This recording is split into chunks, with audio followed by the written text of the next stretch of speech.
अवधूत चिंतन श्री गुरुदेव दत्त. श्री स्वामी समर्थ. स्वामी कृपा लाईफ चॅनलवर तुम्हा सर्वांचं खूप खूप स्वागत. आजचा दिवस तुमच्यासाठी सुखाचा आणि समाधानाचा जावो.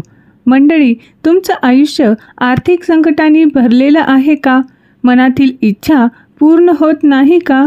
मग पापमोचनी एकादशी हा असा शुभ दिवस आहे ज्या दिवशी केलेले साधेही उपाय जबरदस्त परिणाम देऊ शकतात. होय, चला तर मग चैत्र नवरात्रीपूर्वी आलेल्या या पापमोचनी एकादशीचं महत्त्व, पूजा मुहूर्त आणि विशेष उपाय जाणून घेऊया. पण त्याआधी स्वामी कृपा लाईफ या आपल्या चॅनलला सबस्क्राईब करा आणि त्यापुढील बेल आयकॉनला प्रेस करा. पापमोचनी एकादशी होळी आणि चैत्र नवरात्राच्या दरम्यान येत असते, जी पापांचे शुद्धीकरण करते असं मानलं जातं. नावाप्रमाणेच ही एकादशी भूतकाळातील पापांसाठी क्षमा मागण्यासाठी समर्पित आहे. ही एकादशी वसंत ऋतूमध्ये येते आणि या दिवशी भगवान श्रीकृष्णांची विष्णूंची पूजा करणं विशेष शुभ मानलं जातं. एकादशी कोणतीही असो, त्या दिवशी भगवान श्रीहरी विष्णूंची पूजा करण्याचा प्रघात आहे. त्यानुसार एकादशीचा उपवास करून सकाळी आंघोळ करून भगवान श्रीहरी विष्णूंची पूजा करणे अपेक्षित असते. या दिवशी भगवान श्रीहरी विष्णूंना दुधाचा, पाण्याचा, पंचामृताचा किंवा 1000 तुळशीच्या पानांचा अभिषेक करता येतो. अभिषेकाच्या वेळी ओम नमो भगवते वासुदेवाय हा मंत्र आवर्जून म्हणावा लागतो, ज्यामुळे विष्णू कृपा प्राप्त होण्यास मदत होते आणि आपली पापही नष्ट होतात, असे बऱ्याच जणांचे अनुभव आहेत. यंदा पापमोचनी एकादशी 25 मार्च रोजी साजरी केली जाणार आहे. ही पवित्र एकादशी अपार पुण्य देते असं म्हटलं जातं आणि जे लोक हे व्रत पाळतात त्यांच्या पूर्वजांना दिव्य क्षेत्रात मोक्ष मिळण्यासही मदत करू शकतात असं म्हणतात. याचबरोबर हिंदू कॅलेंडरनुसार ही शेवटची एकादशी मानली जाते. आता पापमोचनी एकादशीचा शुभ मुहूर्त काय आहे ते पाहूया. 25 मार्च 2025 रोजी पहाटे 5:05 एकादशी तिथी सुरू होईल व दुसऱ्या दिवशी म्हणजे 26 मार्च रोजी पहाटे 3:45 एकादशी तिथी संपेल. तिथीनुसार 25 मार्च रोजी पापमोचनी एकादशी म्हणजे स्मार्त एकादशी आहे आणि 26 मार्च रोजी भागवत एकादशी आहे. भागवत एकादशी ही वारकरी संप्रदायानुसार पार पाडली जाते. 25 मार्च रोजी मंगळवारी भगवान श्रीहरी विष्णूंची पूजा करण्याचा मुहूर्त सकाळी 9:22 पासून ते दुपारी 1:57 असणार आहे. पापमोचनी एकादशीच्या व्रतपारणाची वेळ 26 मार्च रोजी दुपारी 1:39 पासून ते दुपारी 4:06 असणार आहे. या वेळेत तुम्ही व्रतपारण करू शकता.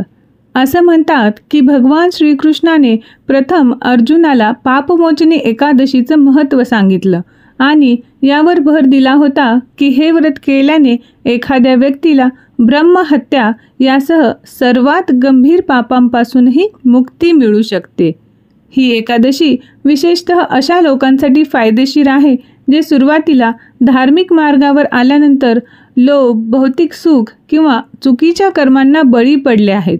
भक्तीने उपवास करून ते स्वतःला भूतकाळातील पापांपासून शुद्ध करू शकतात असे सांगितले जाते. कधी भक्तांकडे वेळ नसतो तर कधी परिस्थिती साथ देत नाही आणि आपण संपूर्ण विधीपूर्वक एकादशीचं व्रत करू शकत नाही. मग अशा वेळी काय करायचं? तर पापमोचनी एकादशीच्या दिवशी फक्त एक सोपी गोष्ट करावी, ज्यामुळे आपल्याला इच्छापूर्ती आणि धनप्राप्तीचे मार्ग सुकर होऊ शकतात. पापमोचनी एकादशीच्या दिवशी संध्याकाळी घरच्या घरी अगदी हा छोटासा उपाय केल्याने आपलं घर धनधान्याने भरू शकतं आणि आपल्या इच्छा मनोकामनाही पूर्ण होऊ शकतात. सोबतच आपल्यावर कर्जाचा डोंगर असेल तर या उपायानं तोही कमी होण्यास नक्कीच मदत मिळू शकते असे म्हणतात. ते म्हणजे भगवान श्री हरी विष्णूंना फक्त एक तुळशीपत्र अर्पण करावं आणि ओम नमो भगवते वासुदेवाय हा मंत्र 11 वेळा जप करावा. हा उपाय अतिशय प्रभावी मानला जातो, कारण तुळशीपत्र अर्पण केल्याने भगवान श्री हरी विष्णू त्वरित प्रसन्न होतात. शिवाय हा मंत्र केवळ 11 वेळा जपला तरीही त्यात इच्छा पूर्ण करण्याची शक्ती आहे. कारण मंत्रातील प्रत्येक शब्द पवित्र कंपन निर्माण करतो, ज्यामुळे नकारात्मक ऊर्जा दूर होते आणि सकारात्मक ऊर्जा सक्रिय होते, असे भक्तांचे अनुभव आहेत. या उपायाला अजून प्रभावी करण्यासाठी सकाळी किंवा संध्याकाळी स्नानानंतर हा उपाय करावा. तुळशीपत्र स्वच्छ पानाने धुवून अर्पण करावं. जप करताना मनोभाव ठेवावा आणि भगवान श्रीहरी विष्णूंची प्रार्थना करावी. एकादशीला फक्त 1 तुळशीपत्र अर्पण केल्याने आणि मंत्रजप केल्याने सुद्धा आपल्या मनातील इच्छा पूर्ण होऊ शकतात, असं सांगितलं जातं. पापमोचनी व्रताच्या वेळी भगवान श्रीहरी विष्णूंच्या चतुर्भुज रूपाची सुद्धा पूजा केली जाते. या पूजेचे शुभ फळ मिळतात. शिवाय एकादशीच्या दिवशी व्रत केल्यास 1000 गायींचे दान केल्याचे पुण्य प्राप्त होतं, असं म्हणतात. पंचांगानुसार चैत्र महिन्यातील कृष्ण पक्षातील पापमोचनी एकादशीला भगवान श्री हरी विष्णूंची पूजा करण्याबरोबरच उपवास करण्याची देखील परंपरा आहे. शास्त्रानुसार पापमोचनी एकादशीच्या दिवशी पूजा केल्याने व्यक्तीला सर्व प्रकारच्या पापांपासून मुक्ती मिळते. यामुळे सर्व प्रकारच्या त्रासांपासूनही मुक्ती मिळण्यास मदत होते, असे सांगितलं जातं. आता आपल्या मनोकामना पूर्ण होण्यासाठी किंवा इच्छा पूर्ण होण्यासाठी कुठले उपाय करावे, तर तेही बघूया. पापमोचनी एकादशीच्या दिवशी विहित पद्धतीने भगवान श्रीहरी विष्णूंची पूजा करण्यासोबतच चालिसा आणि ओम नमो भगवते वासुदेवाय या मंत्राचा जप करावा. तुळशीच्या जपमाळेनं या मंत्राचा जप करण्याचाही प्रयत्न करावा. यामुळे नक्कीच आपली इच्छा पूर्ण होण्यास मदत मिळते. जर तुम्हाला व्यवसायात निरंतर वाढ हवी असेल तर पापमोचनी एकादशीच्या दिवशी 11 गोमती चक्र आणि 3 एकाक्षी नारळ घेऊन भगवान श्रीहरी विष्णूंच्या मंदिरात अर्पण करावं. विधिवत पूजा केल्यानंतर गोमती चक्र उचलून पिवळ्या कपड्यात बांधावं आणि त्यानंतर ते ऑफिसमध्ये किंवा व्यवसायाच्या ठिकाणी कुठेतरी बांधून ठेवावं. यामुळे नक्कीच लाभ होऊ शकतात, असं सांगितलं जातं. शिवाय शास्त्रानुसार पिंपळाच्या झाडामध्ये भगवान श्रीहरी विष्णूंचा वास असल्यानं पापमोचनी एकादशीच्या दिवशी एका भांड्यात पाणी घेऊन त्यात थोडी साखर मिसळून पिंपळाच्या मुळांना अर्पण करावं. असं केल्यानं आपल्याला सुख आणि समृद्धी प्राप्त होते. तर भक्तांनो, पापमोचनी एकादशीचा व्रत केल्याने सर्व दुःखांपासून मुक्ती मिळते, इच्छापूर्ती होते. या दिवशी खऱ्या मनाने पूजा केल्याने माणसाला कधीही संकटांचा सामना करावा लागत नाही.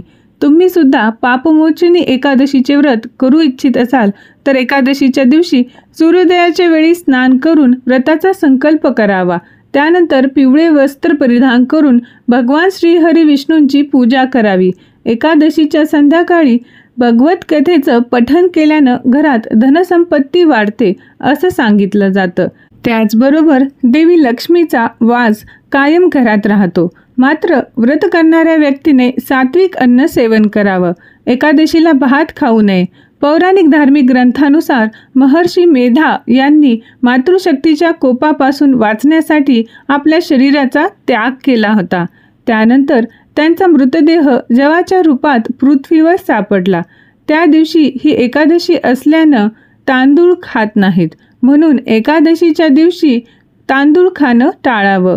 पापमोचनी एकादशीच्या दिवशी हे इच्छापूर्ती उपाय तुमच्यासाठी अधिक प्रभावी नक्कीच ठरू शकतात.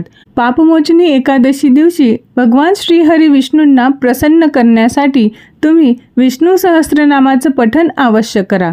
तुमच्याजवळ जर 1000 तुळशीपत्र असतील तर ते 1000 तुळशीपत्र हर एक ओवीनुसार भगवान श्री विष्णूंना अर्पण करत तुम्ही विष्णू सहस्त्रनामाचे पठण करू शकता. जर तुमच्याकडे 1000 तुळशीपत्र उपलब्ध नसतील तर तुम्ही 1 तुळशीपत्र वाहून सुद्धा भगवान विष्णूंना प्रसन्न करू शकता. तसेच तुम्ही व्यंकटेश स्तोत्राचे पठण करू शकता. व्यंकटेश स्तोत्राच्या पठणाचे अनुष्ठान देखील तुम्ही करू शकता. म्हणजे तुम्ही श्री व्यंकटेश स्तोत्राचे तुम्हाला शक्य होतील तितके आवर्तने तुम्ही एकामागे एक करू शकता.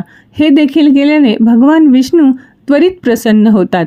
आणि लक्षात ठेवा, बाकी काही करणं शक्य नाहीच झालं तर तुम्ही दिवसभर अखंड ओम नमो भगवते वासुदेवाय या मंत्राचा जप करायचा आहे. भगवान विष्णू प्रसन्न झाले की लक्ष्मी माता देखील प्रसन्न होतेच, कारण जिथे श्री विष्णूंचा वास असतो त्या ठिकाणी लक्ष्मी माताही निवास करते. तर मंडळी, कसा वाटला व्हिडिओतील माहिती जर तुम्हाला आवडली असेल तर व्हिडिओला लाईक करा आणि कृपया चॅनलला सबस्क्राईब करा.